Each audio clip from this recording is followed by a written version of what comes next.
Hi, I am Ramya Girija. Welcome to another episode of Little Stories that Inspire You.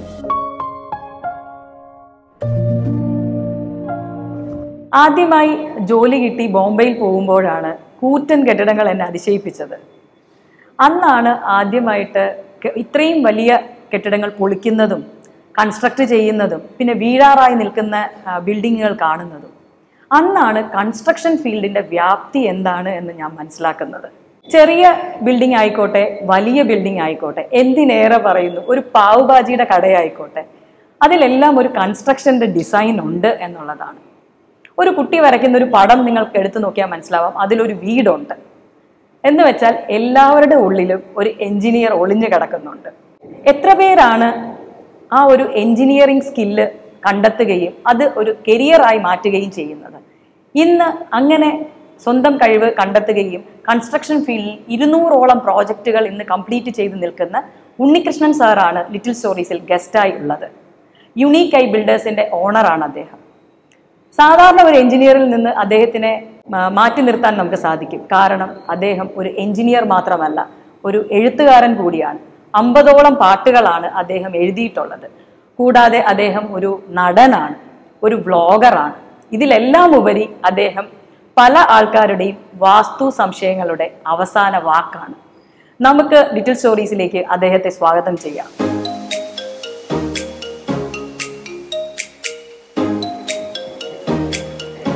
Welcome to little stories sir. Sir construction ഫീൽഡിൽ ഒരുപാട് projects ചെയ്തിട്ടുണ്ട് എന്ന് എനിക്കറിയാം. പല തരത്തിലുള്ള projects sir handle ചെയ്തിട്ടുണ്ട്. എനിക്ക് ആദ്യം അറിയേണ്ടത്, ഇത് സാറിൻ്റെ ചോയ്സ് ആയിരുന്നോ ഈ കരിയർ, അല്ലെങ്കിൽ എഞ്ചിനീയറിംഗ് എന്ന് പറയുന്ന മേഖല സാറിൻ്റെ കരിയർ ചോയ്സ് ആയിരുന്നോ എന്നുള്ളതാണ്. 100% എഞ്ചിനീയറിംഗ് എന്നുള്ളത്, പ്രത്യേകിച്ച് സിവിൽ എഞ്ചിനീയറിംഗ് എന്നുള്ളത് എൻ്റെ ഒരു ചോയ്സ് തന്നെയായിരുന്നു. ഒരു പക്ഷേ ചെറുപ്പത്തിൽ തന്നെ അച്ഛൻ എഞ്ചിനീയർ ആയതുകൊണ്ട് എനിക്ക് എഞ്ചിനീയർ ആവുന്നതിനൊരു പാഷൻ, നമ്മുടെ അച്ഛനായിരുന്നു നമ്മുടെ റോൾ മോഡൽ എന്ന് പറയുന്നത്. അപ്പോൾ അതിൻ്റെ ഭാഗമായിട്ട് ഞാൻ ഒരു എഞ്ചിനീയറിംഗ് കരിയർ തന്നെ ചൂസ് ചെയ്യണമെന്നൊരു ആഗ്രഹം എപ്പോഴും ഉണ്ടായിരുന്നു. പക്ഷേ അച്ഛന് ഞാൻ ഒരു ഡോക്ടർ ആവണമെന്നായിരുന്നു. അപ്പോൾ അദ്ദേഹം അന്ന് pre degree second group admission കിട്ടുക എന്നൊക്കെ പറയുന്ന വലിയൊരു കാര്യമായിട്ട് കാണുന്ന കൂട്ടത്തിലാണ് ആ സമയത്ത്. അപ്പോൾ അതിൽ മെഡിക്കൽ എൻട്രൻസിൽ പ്രിപ്പയർ ചെയ്യണം എന്നൊക്കെ ഉള്ളൊരു, അപ്പോഴും ഞാൻ ഈ മാത്സ് എന്ന് പറയുന്നത് ഒരു സൈഡിൽ കൂടെ പഠിക്കുകയും എഞ്ചിനീയറിംഗ് എൻട്രൻസിലേക്ക് തന്നെ ഫോക്കസ് ചെയ്യണം എന്നുള്ളൊരു ആഗ്രഹമുള്ളത്, എഞ്ചിനീയറിംഗ് തന്നെ കരിയറായി വരണം എന്ന് തീർത്തും ആഗ്രഹിച്ച ഒരാൾ തന്നെയാണ്. പക്ഷേ അതൊരു ഘട്ടത്തിൽ ചിലപ്പോൾ നമുക്ക് അറിയാലോ, ഇപ്പം പണ്ടൊക്കെ നമുക്ക് 2 ഓപ്ഷൻ, ഒന്നുകിൽ മെഡിസിൻ അല്ലെങ്കിൽ വേറൊരു ഓപ്ഷൻ ഉണ്ടോ എന്ന് വെച്ചാൽ, പക്ഷെ ഞാൻ അങ്ങനെ ഒരു ഓപ്ഷൻ ഉണ്ടായിരുന്നെങ്കിൽ, ഒരു പക്ഷേ ഞാൻ എഞ്ചിനീയർ ആയില്ലായിരുന്നെങ്കിൽ ഒരു സാഹിത്യകാരനാവുമായിരുന്നു എന്നുള്ളതാണ് എൻ്റെ കാര്യം. മലയാളം എന്നും എൻ്റെ ഒരു പാഷനായിരുന്നു. അതുകൊണ്ട് തന്നെ എപ്പോഴും പാരലലി ഒരുപാട് വായിക്കുന്ന കൂട്ടത്തിലാണ്. ഒരുപാട് വലിയൊരു ബുക്ക് കളക്ഷനൊക്കെ ഉണ്ട്. അപ്പോൾ അതുകൊണ്ട് തന്നെ മലയാളം എന്ന് പറയുന്നത് എന്നെ സംബന്ധിച്ചിടത്തോളം ഭാഷ ഭയങ്കര ഇഷ്ടമുള്ളതായതുകൊണ്ടാണ് ഈ എഴുത്തിലേക്കൊക്കെ വന്നത്. ഒരുപക്ഷെ എഞ്ചിനീയർ ആയില്ലായിരുന്നെങ്കിൽ ഞാനൊരു സാഹിത്യകാരനായി മാറിയത്. പൂർണ്ണമായും സാഹിത്യകാരൻ, ഫുൾ ടൈം സാഹിത്യകാരൻ എന്നൊക്കെ നമ്മൾ പറയില്ല, അങ്ങനെ. പക്ഷേ എഞ്ചിനീയറിംഗ് എന്ന് പറയുന്ന ഒരു നമ്മളൊരു 25 വർഷം ആകുമ്പോൾ ഞാനിപ്പോൾ എഞ്ചിനീയറിംഗ് ഫീൽഡിൽ, അപ്പോൾ 25ാമത്തെ വർഷം ആവുന്ന സമയത്തും തിരിഞ്ഞു നോക്കുമ്പോൾ എഞ്ചിനീയറിംഗിനൊപ്പം തന്നെ ഈ സാഹിത്യം എൻ്റെ കൂടെ കയറി വന്നിട്ടുണ്ട്, കല കയറി വന്നിട്ടുണ്ട്. അതെല്ലാം അതിൻ്റെ ഒരു ഭാഗമായിട്ട് വന്നിട്ടുണ്ട്. സാർ ഇപ്പോൾ പറഞ്ഞല്ലോ 25 വർഷമായി സാർ ഈ കരിയറിൽ നിൽക്കുന്നു എന്ന് പറഞ്ഞു. അപ്പോൾ പലതരത്തിലുള്ള പ്രോജക്ട്സ് ഈ 25 വർഷത്തിനിടയിൽ സാർ ഹാൻഡിൽ ചെയ്തിട്ടുണ്ട്. ഇതിൽ സാറിന് പേഴ്സണലി ഏറ്റവും ചലഞ്ചിങ് ആയിട്ട് തോന്നുന്നത് ഏത് പ്രോജക്റ്റുകളാണ്? ഏറ്റവും ചലഞ്ചിങ്, പലരും ചിന്തിക്കുന്ന ഒരു കാര്യമുണ്ട്, ഈ വീട് ഏറ്റവും എളുപ്പമുള്ളൊരു കാര്യമാണ്. പക്ഷേ ഏറ്റവും ചലഞ്ചിങ് എന്ന് പറയുന്ന ഒരു വീട് ചെയ്യുന്ന കാര്യം, നമ്മുടെ വീടെന്ന് പറയുന്ന ഒരു വ്യക്തിയുടെ അല്ലെങ്കിൽ കുടുംബത്തിൻ്റെ സ്വപ്നത്തിലൂടെ സഞ്ചരിക്കുന്ന ഒരു അവസ്ഥയാണ്. അത് ഇമോഷണലി ഒരുപാട് കോൺഫ്ലിക്റ്റുകളും ചോയ്സുകളും ഒരുപാട് കാര്യങ്ങളും പ്രിഫറൻസുകളും എല്ലാം വരും, ഇൻവോൾവ്മെൻറ്റ്സ് ഒരുപാട് വരും. അപ്പോൾ അത് നമ്മൾ അവരുടെ കൂടെ നിന്ന് ആ വീട് തീർക്കുന്ന ആ ഒരു മൊമെൻ്റ് ഉണ്ടല്ലോ, ആ വീട് ഹാൻഡ് ഓവർ ചെയ്യുന്ന ആ ഒരു സന്തോഷം അവരിൽ കിട്ടാൻ വേണ്ടി നമ്മൾ മാക്സിമം എഫേർട്ട് എടുക്കും, സ്ട്രെസ് എടുക്കും. അപ്പോൾ വീട് തന്നെയാണ് ഏറ്റവും ടഫസ്റ്റ് കാര്യം. മറ്റേ വലിയ പ്രോജക്റ്റുകൾക്കും സിസ്റ്റമുണ്ട്, കൃത്യമായിട്ട് system, project management system implement ചെയ്ത് കഴിഞ്ഞാൽ അതങ്ങനെ പൊക്കോളും. പക്ഷെ വീട് അങ്ങനെയല്ല. വീടൊരു, നമ്മളിപ്പോൾ ഈ എന്താ പറയുന്നത്, ഇപ്പം IT-യിലൊക്കെ പറഞ്ഞ അജിലിറ്റി എന്ന് പറയില്ലേ, അതുപോലത്തെ ഒരു എഫക്റ്റ് ഉണ്ട്. ഇടയ്ക്കിടയ്ക്ക് മാറ്റങ്ങൾ വരാം, ചോയ്സുകൾക്കും അത് വരാം. അപ്പോൾ അവരുടെ ആഗ്രഹങ്ങൾ മാറാം. ചില സമയത്ത് ചെയ്തുകൊണ്ടിരിക്കുമ്പോഴായിരിക്കും ഇതും കൂടെ ചെയ്തു തരുമോ. അപ്പോൾ അങ്ങനെയുള്ള കാര്യങ്ങൾ ഹാൻഡിൽ ചെയ്യുക എന്ന് പറയുന്നത് ചാലഞ്ചാണ്. സർ, ഈ കൺസ്ട്രക്ഷൻ എന്ന് പറയുമ്പോഴത്തേക്കും മാനേജ്മെൻറ്റ് വലിയൊരു പ്രശ്നമാണ്. കാരണം ഒരു ഹ്യൂജ് മാനേജ്മെൻറ്റ് സിസ്റ്റം അതിനാവശ്യമാണ്. സാർ എങ്ങനെയാണ് ഈ ഒരു മാനേജ്മെൻറ്റ് നടത്തുന്നത്? കാരണം വലിയ പ്രോജക്ട്സ് സാർ ചെയ്യുന്നുണ്ട്. അപ്പം ഇതൊരു ഇഷ്യൂ ആവേണ്ടതാണ്. മാൻ മാനേജ്മെന്റ് എന്ന് പറയുന്നത് എല്ലാം ബേസിക്കലി മാൻ മാനേജ്മെന്റ് തന്നെയാണ്. പക്ഷേ ഈ പ്രോജക്റ്റിന്റെ ഒരു പെർസ്പെക്റ്റീവിൽ നമ്മൾ നോക്കുമ്പോൾ ഈ മാൻ മാനേജ്മെന്റ് ഏറ്റവും ബേസ് എന്ന് പറയുന്നത് ഇമോഷനാണ്. നമ്മളൊരാൾ ഇമോഷണലി എത്രമാത്രം സ്ട്രോങ് ആക്കുന്നു അത്രത്തോളം അയാൾ പെർഫോമറായി മാറും. അപ്പോൾ അതിന് നമ്മൾ ഇമോഷനിൽ കോൺസെൻട്രേറ്റ് ചെയ്തിട്ട് അയാളുടെ ഒരു നേച്ചർ പഠിച്ച് ആ ആളിനെ മാനേജ് ചെയ്യും. അപ്പോൾ നമുക്ക് ഒരു ഗ്രൂപ്പ് ഓഫ് ആൾക്കാർ വരുമ്പോഴത്തേക്കും നമ്മൾ വേറെ ബേസിക് ആയിട്ടുള്ള കുറേ പ്രിൻസിപ്പിളിൽ അത് ഓപ്പറേറ്റ് ചെയ്യും. പക്ഷേ എന്നാലും ഒരാളുടെ ഇമോഷന് പ്രയോറിറ്റി കൊടുക്കുമ്പോഴാണ് അതിനൊരു വാല്യൂ ഉണ്ടാകുന്നത്. മാൻ മാനേജ്മെന്റ് ബേസ് എന്ന് പറയുന്നത് ഞാൻ കാണുന്നത് ഇമോഷണൽ മാനേജ്മെന്റ് ആണ്. അതാണ് മാൻ മാനേജ്മെന്റ് ബേസ്. ഈ ബിസിനസ് എന്ന് പറയുമ്പം എല്ലാവർക്കും അപ്സ് ആൻഡ് ഡൗൺസ് ഉണ്ടാവാറുണ്ട്, ഫെയിലുവേഴ്സ് ഉണ്ടാവാറുണ്ട്. കൺസ്ട്രക്ഷൻ പോലെയുള്ള ഒരു വലിയ മേഖലയിൽ ഫെയിലുവേഴ്സ് എന്ന് പറയുന്നത് അത്യാവശ്യം നമുക്ക് വലിയൊരു ആഘാതം ഉണ്ടാക്കാൻ സാധ്യതയുള്ള ഫെയിലുവേഴ്സ് ആയിരിക്കാം. അപ്പം അങ്ങനെയുള്ള ഫെയിലുവേഴ്സ് എന്തായാലും സാർ 25 വർഷത്തിനിടയ്ക്ക് ഉണ്ടായിട്ടുണ്ടാവും എന്ന് ഞാൻ വിശ്വസിക്കുന്നു. അത് എങ്ങനെയാണ് സാർ മാനേജ് ചെയ്തിട്ടുള്ളത്? എങ്ങനെയാണ് സാർ അത് ഫേസ് ചെയ്തിട്ടുള്ളത്? ഫെയിലിയേഴ്സ് എന്ന് പറയുന്നത് ശരിക്കും ഫെയിലിയേഴ്സ് ഫേസ് ചെയ്യുക എന്ന് പറയുന്നത് നമ്മുടെ ഒരു ലൈഫിൽ നമ്മൾ കടന്നു വന്ന എല്ലാ ഇൻസിഡൻസും അതിൻ്റെ ഒരു ബേസാണ്. പക്ഷേ ബിസിനസ്സിലേക്ക് വരുമ്പോൾ ഞാൻ ശരിക്കും ഒരു ബിസിനസ്സുകാരനാവരുതെന്ന് ഏറ്റവും കൂടുതൽ ആഗ്രഹിച്ചിരുന്നത് എൻ്റെ അച്ഛനാണ്. അപ്പം അച്ഛൻ കാര്യം എന്ന് പറഞ്ഞാൽ ഒരു ബിസിനസ്സുകാരന് എനിക്ക് പണ്ടേ കൊച്ചിലെ ഒരു ബിസിനസ്സിനോടൊരു പാഷനുണ്ട്. അപ്പോൾ ഞാൻ ഈ കോളേജിലേക്ക് പഠിക്കുമ്പോഴത്തേക്ക് ഈ മാഗസിൻസ് ഒക്കെ ഉണ്ടല്ലോ, അപ്പം അതെല്ലാം ഒരു റെൻ്റൽ ലൈബ്രറി സിസ്റ്റത്തിലേക്ക് ഞാൻ ഓപ്പറേറ്റ് ചെയ്ത് ഇപ്പോൾ ചിങ്കൊക്കെ ഉണ്ടാക്കുന്ന ഒരു പരിപാടിയൊക്കെ ഉണ്ട്. അത് അന്ന് സിനിമ മാഗസിൻസാണ് കൂടുതൽ ക്രൈസ്. അപ്പോൾ പിന്നെ ഒരു കടയൊക്കെ ഉണ്ടായിരുന്നു. അപ്പോൾ അവിടെയൊക്കെ ഞാൻ പോയിരിക്കുന്ന സമയത്ത് ഈ കച്ചവടം നടത്തുന്ന ഒരു ആർട്ടും ഈ ഇടയ്ക്ക് അപ്പം ഒരു ബുക്ക് ഇങ്ങനെ എഴുതി വയ്ക്കുന്നതാണ്. അപ്പം ഞാൻ ചോദിച്ചത് എന്താ അത് കടം ബുക്ക് എന്ന് പറയും. ഇപ്പോൾ ക്രെഡിറ്റ് മാനേജ്മെൻ്റ് ആണ്. അപ്പം ഞാനത് ചോദിക്കും എന്താണ്. അപ്പം അതിൽ ചില കാര്യങ്ങളൊക്കെ അപ്പം ഇങ്ങനെ വെട്ടിക്കളയും. അപ്പം ഞാൻ ചോദിച്ചത് എന്താ വെട്ടിയത്? അത് പൈസ തന്നവരാണല്ല, ഇനി തരയില്ല, അവർക്ക് സാധനം കൊടുക്കരുത് എന്ന് വെട്ടി വെച്ചിരിക്കുന്നതാണെന്നാണ്. അപ്പം അങ്ങനെ ഇത് ആ ഒരു ബേസ് ഉണ്ടല്ലോ, ഈ ട്രേഡിങ് എന്താണ് അല്ലെങ്കിൽ ബിസിനസ് എന്താണെന്നൊക്കെ ഒരു ആഗ്രഹം. അപ്പം അത് അച്ഛനോടൊക്കെ പറയുമ്പോൾ സാറിന് അച്ഛൻ പറ്റി ഒരിക്കലും ബിസിനസ്സിലേക്ക് വരരുത്, അത് നമ്മൾ റിസ്ക് ആണ്. പ്രത്യേകിച്ച് ഒരു പ്രൊഫഷണൽ സ്ട്രീമിലേക്ക് വരുമ്പോൾ ഒരുപാട് ഓപ്ഷൻസ് എനിക്ക് ഉണ്ടായിരുന്നു. എന്നെ സംബന്ധിച്ചോളം ഞാൻ 4 പോസ്റ്റ് ഗ്രാജുവേഷനൊക്കെ ചെയ്ത ആളാണ്. അപ്പോൾ എന്നെ സംബന്ധിച്ച് എനിക്ക് ഒരുപാട് ഹയർ കമ്പനികളിലൊക്കെ വർക്ക് ചെയ്യാനുള്ള ഓപ്ഷനൊക്കെ ഉള്ളപ്പോൾ ഒരു ബിസിനസ്സിലേക്ക് ചാടി ഇറങ്ങുന്നത് അച്ഛൻ എപ്പോഴും വാൺ ചെയ്യുമായിരുന്നു. പക്ഷേ എനിക്കത് ഒരിക്കലും, ഞാൻ എൻ്റെ ഒരു ബുക്കിൽ 35ാമത്തെ വയസ്സാകുമ്പോൾ ബിസിനസ് തുടങ്ങും എന്ന് എഴുതി വച്ച് ആ 35ാമത്തെ വയസ്സിൽ ഞാൻ തുടങ്ങിയ ആളാണ്.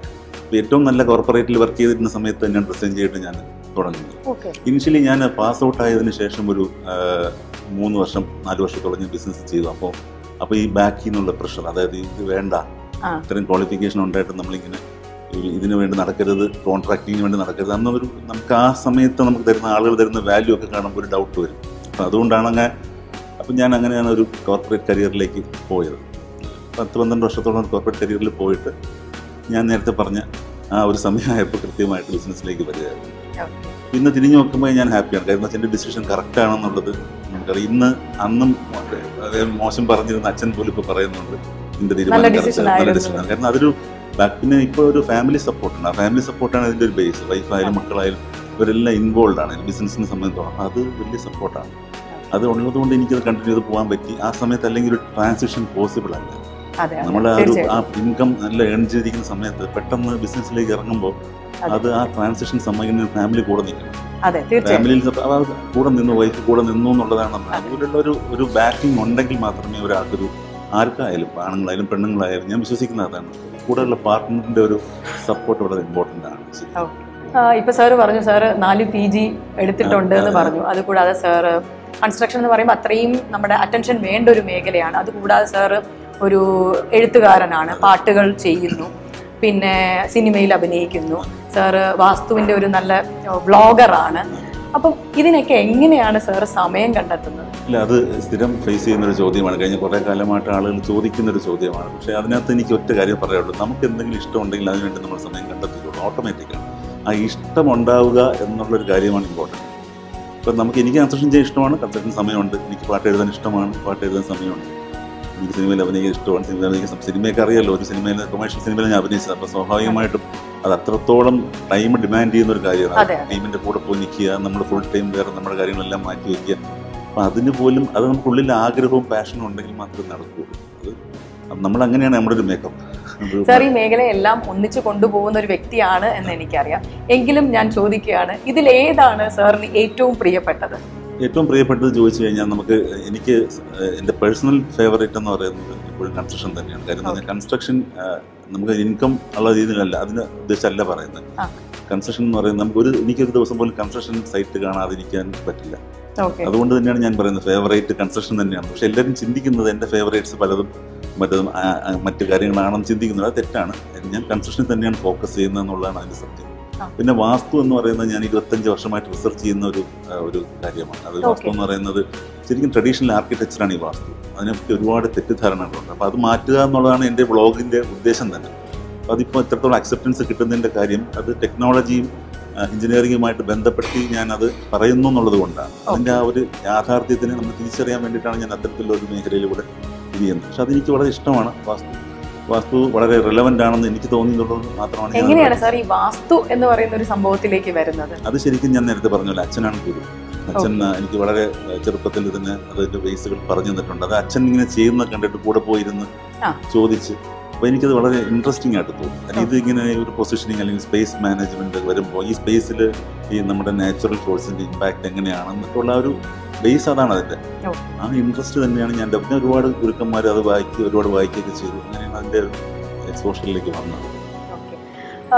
എഞ്ചിനീയറിംഗ് മേഖല എന്ന് പറയുമ്പോൾ ഒരുപാട് ആൾക്കാർ ആ എഞ്ചിനീയറിംഗ് മേഖലയിൽ പഠിക്കാൻ പോവുകയും പിന്നീട് പല ആൾക്കാരും ആ പറയുന്ന മേഖലയിൽ ജോലി തുടർന്ന് ചെയ്യാതിരിക്കുകയും പിന്നെ പല എക്സാംസ് എഴുതിയിട്ട് സാധാരണ ജോലികളിലേക്ക്, ഇപ്പം നമ്മൾ ബാങ്കിലോ വേറെ ഏത് ഫീൽഡിൽ നോക്കിക്കഴിഞ്ഞാലും എഞ്ചിനീയേഴ്സാണ് ഒരുപാടുള്ളത്.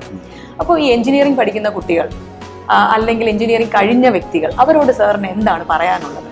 വളരെ റിലവൻ്റ് ആയിട്ടുള്ള ക്വസ്റ്റ്യൻ ആണ്. കാര്യം എന്ന് പറഞ്ഞാൽ ഇപ്പോൾ ഒരു അങ്ങനത്തെ ഒരു ചേഞ്ച്. ഞാനിപ്പോൾ പല ബിടെക് പഠിച്ചിട്ട് എന്തും ചെയ്യാം. ഇപ്പോൾ സിനിമ ഫീൽഡിൽ തന്നെ ഒരുപാട് ആൾക്കാർ ബിടെക് പഠിച്ചിട്ട് വന്ന ആൾക്കാരാണ്. ശരിക്കും നമ്മൾ അങ്ങനെ ഒരു ചോയ്സ് എടുക്കേണ്ട കാര്യമില്ല. കാരണം പ്രൊഫഷനിൽ ആദ്യമേ ഒരു ഡിസിഷൻ എടുക്കുക, എന്നിട്ട് മാത്രം ഒരു കോഴ്സ് പഠിക്കുക. പിന്നെ എഞ്ചിനീയറിംഗ് പഠിച്ചു കഴിഞ്ഞിട്ട് നമ്മൾ വേറൊരു മേഖലയിലേക്ക് പോയി കഴിഞ്ഞാൽ ശരിക്കും നമ്മൾ നഷ്ടപ്പെടുത്തുന്ന ഒരു നാഷണലായിട്ട് ഒരുപാട് വേസ്റ്റേജ് നമ്മൾ ഉണ്ടാക്കുന്നു എന്ന് പറയാം. ഒരാളുടെ അവസരം, പൈസ, ഇത് കാര്യങ്ങൾ. അപ്പോൾ അങ്ങനെയാണ് നമ്മുടെ താല്പര്യങ്ങൾക്ക് അനുസരിച്ചിട്ടുണ്ടെങ്കിൽ, പ്രത്യേകിച്ച് ഈ സിവിൽ എഞ്ചിനീയറിംഗിനെ പറ്റി പറയുകയാണെങ്കിൽ നമ്മൾ ആദ്യത്തെ ഇനീഷ്യൽ 10 വർഷം ഹാർഡ് സ്ട്രഗിളാണ്. സൈറ്റിൽ പോവുക, സൈറ്റിൽ വർക്ക് നോക്കുക എന്നൊക്കെ പറയുന്നത് വളരെ ഹാർഡാണ്. അത് ഫേസ് ചെയ്യാൻ റെഡി ആയിട്ടുള്ള ആൾക്കാർ മാത്രമേ സിവിൽ എഞ്ചിനീയറിംഗിലേക്ക് വരാവൂ. മറ്റ് മേഖലകളെ കുറിച്ച് പറയാൻ എനിക്ക് എക്സ്പെർട്ടൈസ് ഇല്ല. പക്ഷെ സിവിലിനെ പറ്റി ഞാൻ പറയാം, ഇതാണ് എനിക്ക് പറയാൻ പറ്റുന്നത്. യങ് ആയിട്ടുള്ള ഓൺട്രപ്രണേഴ്സ് അവരോട് സാറിന് എന്താണ് പറയാനുള്ളത്? ഏത് മേഖലയായിക്കോട്ടെ, ഒരു ഓൺട്രപ്രണർഷിപ്പ് ആഗ്രഹിക്കുന്ന ഒരു വ്യക്തിയോട് എന്താണ് സാറിന്റെ ഉപദേശം? ഞാൻ 0-ൽ തുടങ്ങിയ ഒരു ഓൺട്രപ്രണർ. എന്ന സമയത്ത് എനിക്കൊരു സപ്പോർട്ടും ഒരു തരത്തിലും ഫാമിലിയുടെ പൈസ എടുക്കുകയോ ഒന്നും ചെയ്യാതെ ഞാൻ സ്ക്രാപ്പിൽ നിന്ന് വന്ന ആളാണ്. എനിക്ക് അങ്ങനെ ഒരാളിനെ എന്നെ സംബന്ധിച്ചോളം ഞാൻ ട്രസ്റ്റ് ചെയ്യുന്ന എൻ്റെ സ്കില്ലിനെയും എൻ്റെ വാല്യൂസിനെയും. ഒരു വാല്യൂ സിസ്റ്റം നിന്നിട്ടുണ്ടെങ്കിൽ നിങ്ങൾക്ക് നല്ലൊരു ബിസിനസ്സുകാരനാകും. പക്ഷേ വാല്യൂ സിസ്റ്റം മറന്നിട്ട് ബിസിനസ്സിലേക്ക് വന്നു കഴിഞ്ഞാൽ നിങ്ങൾക്ക് ചിലപ്പോൾ താൽക്കാലികമായിട്ട് സക്സസ് ഉണ്ടാവും, പക്ഷേ അത് സസ്റ്റെയിൻ ചെയ്യില്ല. അതാണ് നമുക്ക് പറയാനുള്ളത്. പിന്നെ അതുകൊണ്ട് ബിസിനസ്സിനോടുള്ള പാഷൻ, വെറുതെ മറ്റ് ജോലികളൊന്നും കിട്ടാത്തത് കൊണ്ട് പോകേണ്ട സ്ഥലമല്ല ബിസിനസ്. ഒരുപാട് ജോലി കിട്ടുന്ന അവസരം ഉള്ളപ്പോൾ കടന്നു വരേണ്ട മേഖലയാണ് ബിസിനസ്. പല മേഖലയിൽ വ്യക്തിമുദ്ര പതിപ്പിച്ചിട്ടുള്ള ആളാണ് സാറ്. ഈ ഓരോ മേഖലകളിലും സാറിൻ്റെ ഡ്രീം വർക്ക് അല്ലെങ്കിൽ ഡ്രീം പ്രോജക്റ്റ് അറിയാൻ എനിക്ക് ആഗ്രഹമുണ്ട്. അതായത് കൺസ്ട്രക്ഷൻ മേഖല ആയിക്കോട്ടെ, ആക്ടിങ് ആയിക്കോട്ടെ, അല്ലെങ്കിൽ റൈറ്റിംഗ് ആയിക്കോട്ടെ, വാസ്തുവിൻ്റെ കാര്യമായിക്കോട്ടെ, ഇതിലൊക്കെ എന്താണ് സാറിൻ്റെ ഡ്രീം പ്രോജക്റ്റ് എന്ന് പറയുന്നത്? ഡ്രീം പ്രോജക്റ്റ് എന്ന് പറഞ്ഞാൽ കൺസ്ട്രക്ഷനെ സംബന്ധിച്ച് പറയുകയാണെങ്കിൽ എനിക്ക് ഒരു വില്ല പ്രോജക്റ്റ്, ഒരു പ്രത്യേക സെൽഫ് സസ്റ്റൈൻഡ് വില്ല പ്രോജക്റ്റ് ഞാൻ പ്ലാൻ ചെയ്യുന്നുള്ളത്. വാസ്തുവിനെ ബേസ് ചെയ്ത് തന്നെയാണ് ചെയ്യുന്നത്. വാസ്തുവിൻ്റെ പ്രിൻസിപ്പിൾ പഴയ ടൗൺഷിപ്പൊക്കെ എങ്ങനെയാണോ ചെയ്തിരുന്ന ആ മോഡലിലുള്ള ഒരു പ്രോജക്റ്റ് ഞാൻ പ്ലാൻ ചെയ്ത് കഴിഞ്ഞു. അപ്പോൾ അതിൻ്റെ ഇംപ്ലിമെൻറ്റേഷൻ സ്റ്റേജിലേക്ക് നീങ്ങിക്കൊണ്ടിരിക്കുകയാണ്. പിന്നെ മറ്റ് പ്രോജക്റ്റ് സിനിമ സംബന്ധമായിട്ട് എനിക്ക് അവസരങ്ങൾ വരികയാണെങ്കിൽ നല്ല വേഷങ്ങൾ ചെയ്യും. അത് എൻ്റെ സുഹൃത്തുക്കൾക്ക് ഒരുപാട് സിനിമയിൽ ഉള്ളതായതുകൊണ്ട് പലരും സംസാരിച്ചിട്ടുണ്ട്. നല്ല വേഷങ്ങൾ കിട്ടിയാൽ ചെയ്യും. അതിൽ പ്രത്യേകിച്ചൊരു ഡ്രീം റോളൊന്നും അങ്ങനെയൊന്നുമില്ല. അപ്പോൾ ഇനി നമുക്ക് ചെയ്യാൻ പറ്റുന്ന, നമുക്ക് ഷൂട്ട് ചെയ്യുന്ന എന്ത് റോള് കിട്ടിയാലും നമുക്ക് ചെയ്യാം എന്നുള്ളത് തന്നെയാണ്. അതൊരു ഡയറക്ടറിൻ്റെ കോളാണ് എന്താണ്. പിന്നെ എഴുത്തിനെ സംബന്ധിച്ച് പറയുകയാണെങ്കിൽ ഞാൻ 2 പുസ്തകം എഴുതിക്കൊണ്ടിരിക്കുകയാണ്. ഒരെണ്ണം വാസ്തു സംബന്ധമായിട്ട് പുസ്തകം, ഒരെണ്ണം ഒരു ഇംഗ്ലീഷ് നോവലാണ്. മലയാളം നോവൽ എന്തുകൊണ്ട് എഴുതിയില്ല എന്നുള്ളതിൻ്റെ കാരണം എന്ന് വെച്ചാൽ കുറച്ചുകൂടി വൈഡ് റീച്ച് വരേണ്ട ഒരു സബ്ജക്റ്റ് ആയതുകൊണ്ടാണ് ഞാൻ ഇംഗ്ലീഷിൽ എഴുതുന്നത്. മലയാളത്തിൽ അത് എഴുതും, മലയാളത്തിൽ വേറെ. അപ്പോൾ അങ്ങനെ 1-2 ബുക്കുകൾ എഴുതണം എന്നുള്ളൊരു ആഗ്രഹം കൂടെയാണ്. അതും ഇതൊക്കെയാണ് ഡ്രീം പ്രോജക്റ്റ് എന്ന് പറയുന്നത്. പിന്നെ ചില സമയത്ത് ചിലപ്പോൾ പെട്ടെന്ന് വേറെ പലതും ഡ്രീമായിട്ട് വന്നേക്കാം. ഇതൊക്കെ ഉള്ളൂ ടാർഗറ്റ് എന്ന് പറയുന്നത്. എല്ലാവരുടെയും ജീവിതത്തിൽ 24 മണിക്കൂറാണുള്ളത്. എന്നാൽ നമ്മൾ പലപ്പോഴും പറയാറുള്ളത് ഈ 24 മണിക്കൂർ തികയുന്നില്ല എന്നുള്ളതാണ്. പക്ഷേ ഈ 24 മണിക്കൂറിനുള്ളിൽ ഇത്രയധികം കാര്യങ്ങൾ ചെയ്യുന്ന ഒരു വ്യക്തിയാണ് ഇന്ന് നമ്മളുടെ ഒപ്പം ഉണ്ടായിരുന്ന ഉണ്ണികൃഷ്ണൻ സാർ.